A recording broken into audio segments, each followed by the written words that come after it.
today's lesson, we're going to talk about narrative writing, specifically imagery.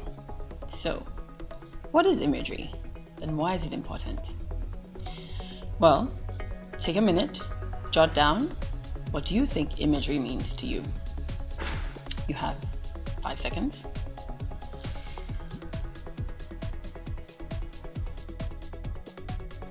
So imagery basically is visually descriptive or figurative language in a piece of work.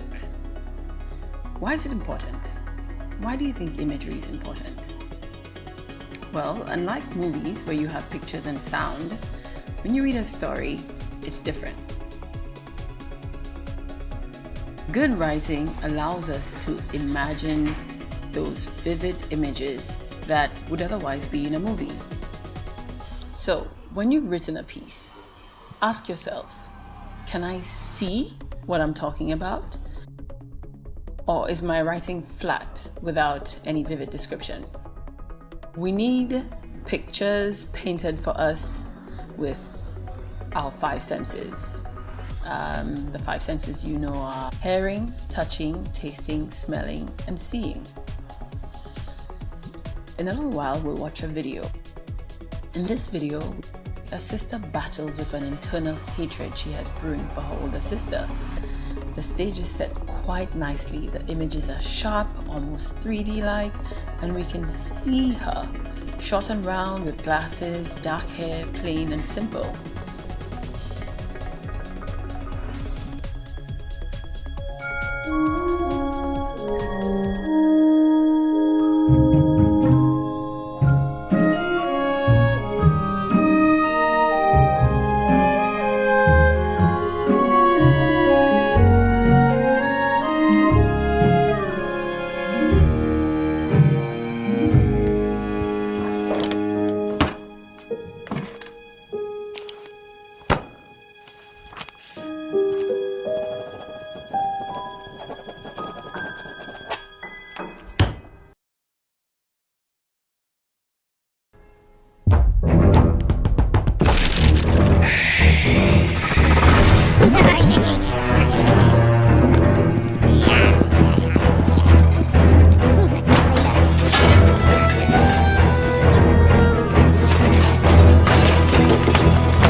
Take a moment and write down some words you would choose to describe Renee's physical appearance. This would appeal to our sense of sight. Take a few moments and then write down what you think the house can be described as. Again, this would appeal to sight. Think for a moment of how you would describe the floor or the carpet beneath Renee's feet.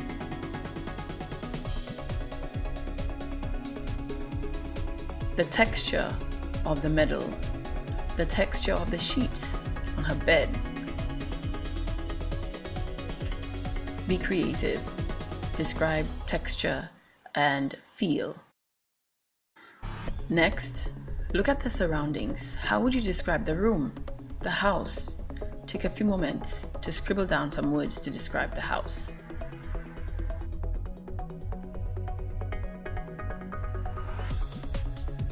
Some examples would be a 2-story house, neat, floors made of pine wood, oak, mahogany, maple, walnut, anything of that sort.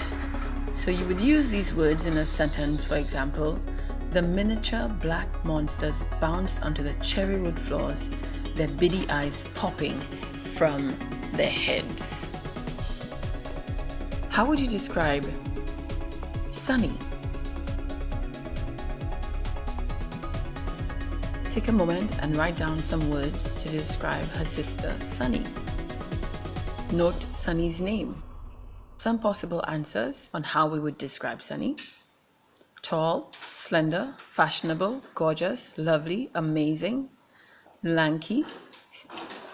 How would we describe her hair? Silky, mauve. How would we describe the color of the sunflower in her hair? How would we describe her skin?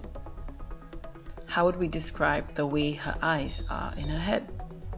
Deep set? Chocolate?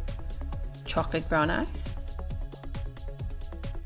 Perhaps the most interesting part of the story is the internal angst or emotional anguish that Renee feels.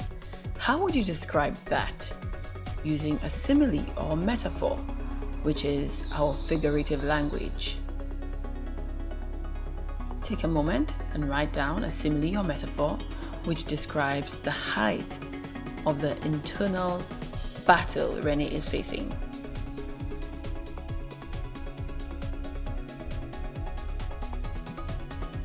This is an opportunity for you to use your figurative language as well as visually descriptive words.